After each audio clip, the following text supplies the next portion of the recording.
We could have a wild 2025 NBA draft with the top picks getting traded on draft night. Why? Because the draft lottery made it this way. Dallas, the projected 11th pick, jumped to number 1. Spurs, supposed to be 9th, got 2. The Sixers from 5 to 3. But all of those squads are win-now teams. They don't need some rookie. And I don't care how great or generational the rookie's supposed to be. He's not that good. I think about the top 2 prospects the last 22 years. LeBron James, Victor Wembanyama. Definition of generational. Well, as a rookie, Bron won 35 games and Vic won 22. So of course we're going to hear wild rumors about draft night trades. These top teams need to win now. But which rumors are unrealistic and which might actually be true? Well, a draft night trade for number 1 has happened 5 times in modern history. Last time was 2017. Markelle Fultz went from Boston to Philly. In 2014, Andrew Wiggins made room for Kevin Love and LeBron's return to Cleveland. Then a 21-year gap. It was Chris Webber because the Magic already had Shaq. Twice in the 80s with Brad Daugherty and Joe Barry Carroll. So it's not impossible, just super rare. Oh, but the Mavericks would never trade Cooper Flagg. Well, actually, there is a legitimate reason why they might. But let's start with the most credible rumor at number 3. ESPN reports some teams expect the Sixers to be active in trade conversations with names such as Kevin Durant and Lauri Markkanen as potential targets for Paul George and the number 3 pick. What? Why would they deal a potential young all-star at 3? Well, we've actually got even more reporting on this, but check this out. Joel Embiid might have 1 or 2 good seasons left, if that. So how could they not maximize this short Embiid window, especially with Boston out of the picture? I mean, next year, if the best East competition is New York, Cleveland, and Indy, no offense, but I think Philly would have an amazing chance if healthy.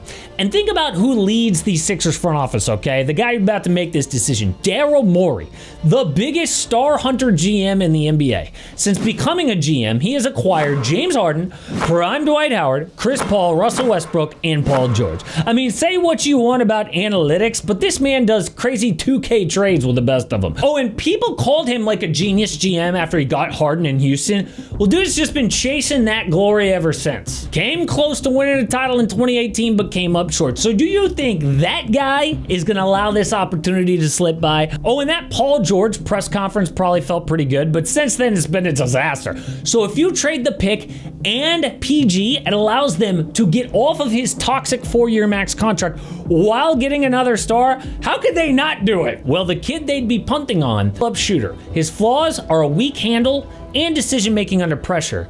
Kid could be great, but there's no guarantee.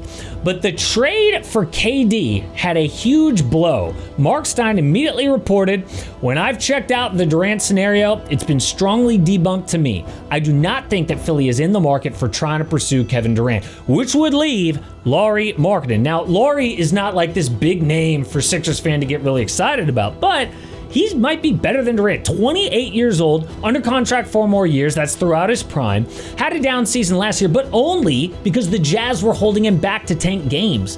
The last time that we actually saw Lauri unleashed, he was an all-star. Dropped 26 points a night with 9 boards. 50% from the field, 40% from 3. One most improved player.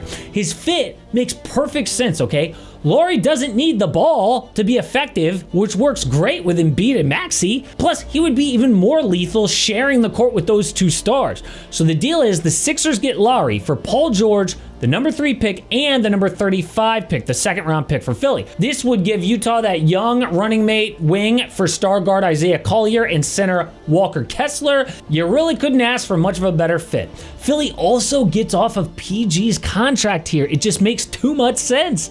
But at the number 2 pick is the San Antonio Spurs. ESPN says the Spurs are going to be open-minded about trading the pick. And all the talk is about Giannis Antetokounmpo, but what else would need to be included in that trade? Could it actually become too expensive for Giannis? And why deal a new young guy coming in who's on Victor Wembanyama's timeline? I mean, Dylan Harper's 19 years old and Wemby is 21. Giannis is 30 as well. And when you think about that skill set, you're like, oh, he lives in the pain. Is that like Derrick Rose, John Morant get injured? No, Harper is built to last at 6'5", over 200 pounds. He's not like those guys. But the problem is Harper plays the exact position of need they already have filled on the roster, okay? De'Aaron Fox, Rookie of the Year Steph Castle, okay? They don't need another athletic guard who can't really shoot. So it does make sense to trade, but what would it cost? And what if Giannis doesn't even come? Could they then pivot to a guy like Devin Booker? Maybe the Spurs would trade down, so they could easily make a move. But what about the Dallas Mavericks? I mean, ESPN says they will not entertain the possibility of moving the pick. I mean, Adam Silver would be so pissed if he rigged the draft for Dallas and then they trade it. I'm just kidding. Or am I? But what is the actual argument for trading this pick? Well, Cooper Flag is great, but we have seen, no doubt, number ones fail to live up to expectations. Okay, Zion Williamson, Ben Simmons. I know it's hard to remember, but Ben Simmons was like, is he the next LeBron before he came in? And other number ones, to a lesser extent, Markelle Fultz, DeAndre Ayton. Okay, it's no guarantee. Flag's value might never be higher than this with all this hype, okay? With that, they could secure a guarantee with Giannis and reopen the championship window, which fits the timeline of their two current stars, AD and Kyrie. I mean, we get so caught up in the pre-draft hype. It is easy to overlook what the doubters are even saying. The Ringer said, one team exec says Flag has superstar potential, but stopped short of calling him a future MVP candidate. Another said Flag has a high chance of becoming an all-star, but is not in the same tier as number one picks like Wemby and Zion, who are considered can't-miss generational prospects.